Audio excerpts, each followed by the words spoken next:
Hey everybody, my name is Rob Woodbridge from Untethered.tv. What you're about to see here is a short clip of a much longer episode. It can be found on Untethered.tv. So if you really are interested in this, go to Untethered.tv, do a search for this title, and you'll find it there. But enjoy this short clip.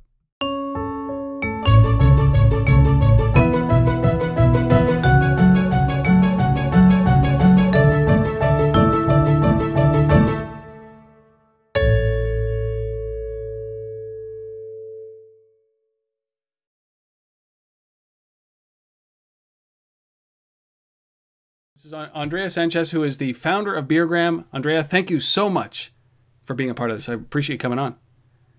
Absolutely. I'm excited to be here.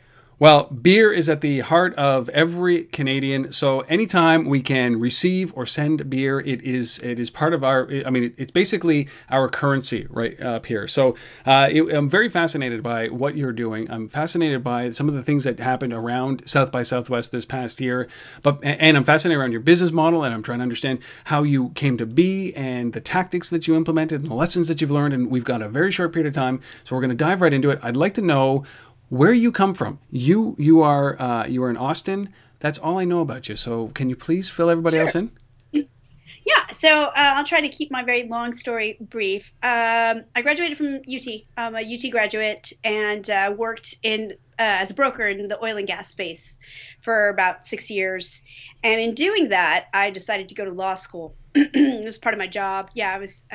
So I did. I went to law school for a year, and then after my first year, I worked for a federal judge, which pretty much sealed it for me. I knew law wasn't for me, and it wasn't what I wanted to do. And the whole time that I worked, so I traded, and then I worked on software platforms for a company called Platts out of Houston, and I had a lot of, at the time I was already thinking about ways that we could improve our current software. I had a lot of ideas. And when I went to law school, I kept thinking about these things I wanted to build. So I dropped out of law school and came back to Austin to study computer science in the evenings. And I learned, this was before the iPhone had come out. There was a lot of things that I wanted to create, basically web apps, but there wasn't the right platform. Then we had the iPhone, and that the rest was history. So that's kind of like, how I got started. But I actually went to some of those really intense code camps. So like in 7 days, all you do is learn the iOS, platform, and you start building things. And in doing that, I met some of the people that I work with now that are helping me. We build in-house. We build Beergram with the Beergram team. So that's kind of how that's where I come from. It's my background story. So let me get this straight. You became a lawyer, and then you decided that you didn't want to be a lawyer. Well, I didn't become a lawyer. I went to my first year of law school. I dropped out before second and third year. Okay. Yeah. And for my tuition bills added up more. Yeah, before you realized that you'd have to go and get a job to pay that off and get into that cycle, right? Exactly. Were you always? Did you always have that kind of entrepreneurial feeling that you wanted to do something on your own, independent? Actually I did. I'd say maybe not as an undergrad, but I knew once I started working. My first job. I did. Basically, my thing was just learning after my first year as a broker. I like to improve things where I worked, so I was constantly spearheading. And after I started at that point, I knew someday I wanted to own my own company. It was just a matter of evolving into what exactly. I had ideas back then what I wanted to do, but life kind of really helps you find out what you're really passionate about. So I knew I wanted to move. The ideas that I had, kind of were more complicated than what Beergram is today. But everything that I was kind of driving towards, I thought that search in and of itself was very inefficient. And so, and how we collect data on the internet at the time, but when I dropped out of law school. But my desires were not just compiling lists, but it was how I was socially sharing them with my friends. And even beyond that, when I got married and I had a baby, I thought it was a pity that the only time you're allowed to share this list of things that you want is when you get married or if you have a child. I thought, what about the rest of the population? Not to mention, there's a lot of things that could be shared socially because we're so connected now. We have Facebook and Twitter, but there wasn't an easy, tangible way to interact.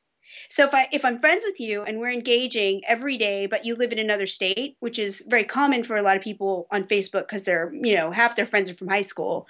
So what do I do for you? I don't really know who you are anymore because it's been years since I've physically had contact with you, and I get the best parts of you on your social feed, right? I'm not, so if I wanted to do something just that was a tangible interaction, what would it be?